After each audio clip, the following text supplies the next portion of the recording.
all I'm gonna do, this whole explanation, is show you where to find the information. I am going to give you the tools to make an informed decision on whether to pull Kafka or whether to build your DoT comp. I'm just here to give you those tools and give you the information that is officially on and in the game.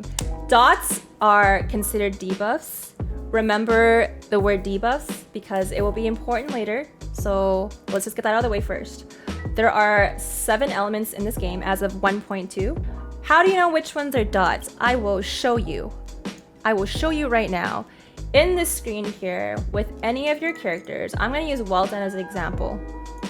Under the combat types, I'm gonna call them elements, okay, chat?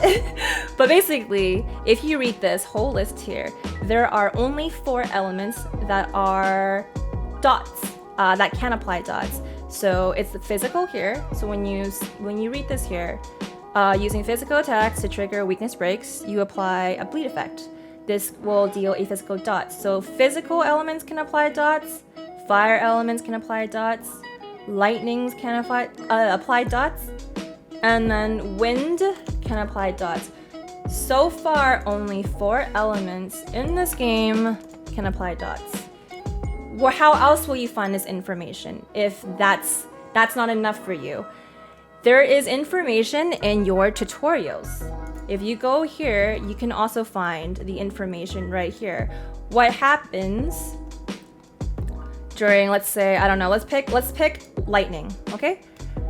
If you just pick any of these here, you will see it again. It'll explain to you, using lightning attacks to trigger weakness break will immediately deal lightning damage and apply the shock status.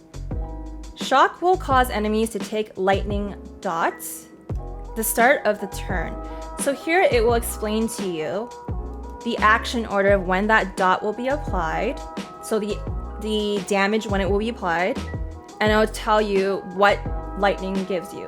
So lightning gives you shock, that's the DoT. Wind gives you something called wind shear, that's the DoT. There's fire, which burns, and there's physical, that's bleed. We're gonna keep it simple, very simple. Now, you're gonna hear a lot of people talking about why you shouldn't build crit on DoT characters. Why? Why are they saying that? If you don't know why, if you go down here, DoT. Damage dealt by bleed, burn, shock, and wind shear is considered a DoT. This damage cannot deal crit hits. We understand the 4 elements, correct? Okay, we cookin'. All right, moving on. There are 2 types of DoTs. So I'm going to talk about, let's just label this normal DoTs, okay, chat? Normal DoTs come from the skills from a character. So the skills that apply a debuff, and then it will scale with the stat that is mentioned in that description. So for example, I will show you Serval. If I go to Serval and I will show you the skill here, her skill.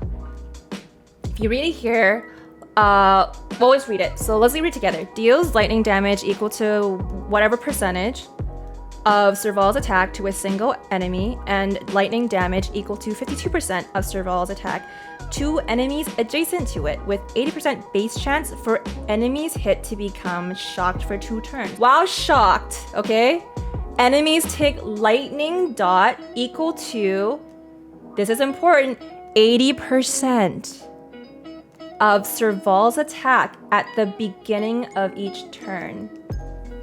Normal DoTs can come from your skills, okay, from your character.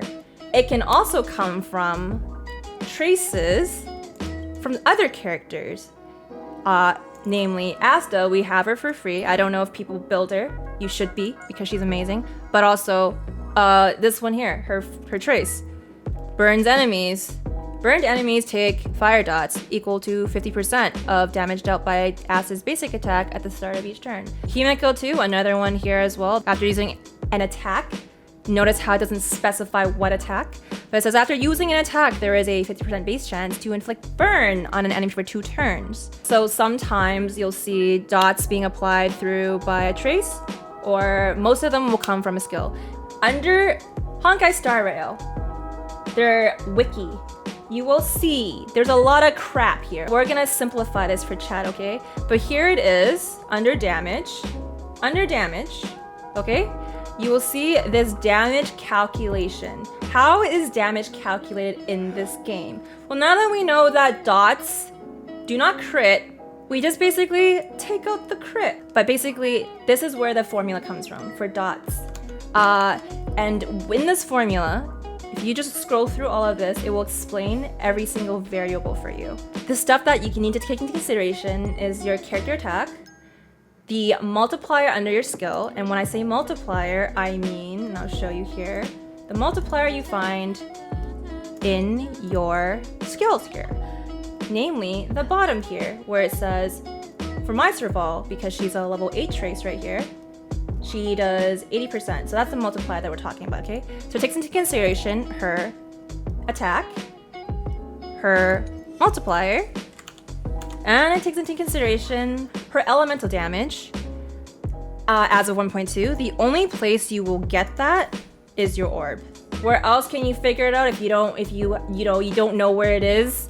Go to more stats. You can see it here too. This is another area where you can see your stats in more details. My Serval is dog water. Don't look at her. But basically, attack stat for her, lightning damage. So I got 35.8, and then her skill, which was 80% here. Okay. So in this formula, let's go back to the formula, chat. Okay. So attack, multiplying your skill, elemental damage.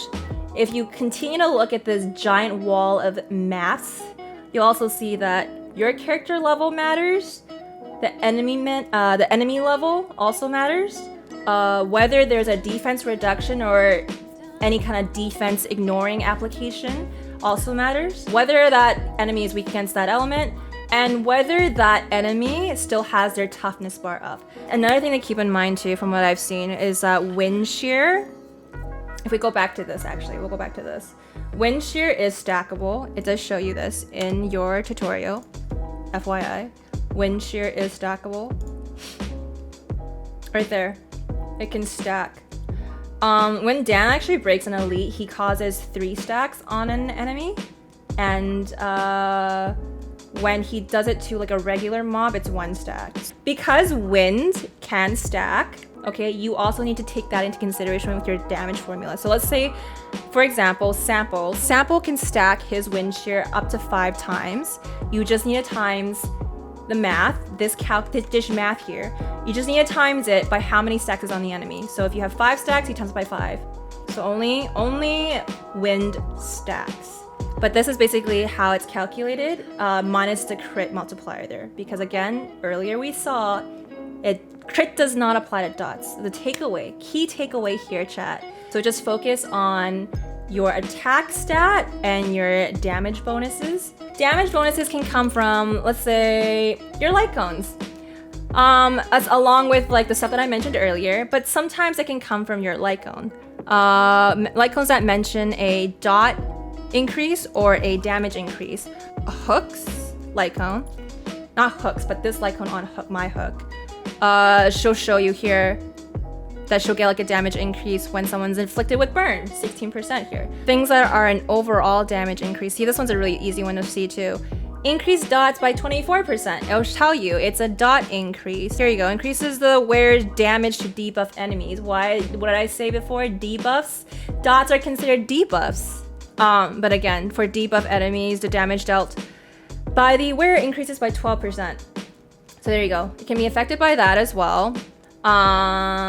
So the light cones that mentioned dot application too. So Kafka's light cone, as we talked about, that one mentions a dot application. There's also a light cone here under preservation called Trend of the Universal Market that also applies a burn. And this is technically a dot as well. So these can also affect your damage. Another thing that also affects your dots is your effect hit rate. Effect hit rate, basically, it increases the probability of you putting that debuff, which is your dot, on the enemy target. And then the last thing too is very important, speed. The faster you are, the more dots you can apply. Also to note too, like each character, let's say I do this all the time. I run Himeko, I run Asta, and I run my Fire MC with Trend of the Universal Market, which was the light cone I showed you. All three of those characters can put a burn dot on the enemy. So that's something else you need to consider as well. This is why why it's suggested to run Kafka with another dot character. But doesn't mean that she's not self-sufficient. It'll just mean that she'll do a lot more because her kit revolves around her triggering dots on her turn. Next dot, break dots. So they come from when you break an enemy's weakness. So again, those 4 elements, the fire, physical, lightning, and wind. Any of those characters, if they cause a toughness break in the enemy, they will cause something called a break dot. For example, Su Shang, if she breaks an enemy, she'll cause bleed.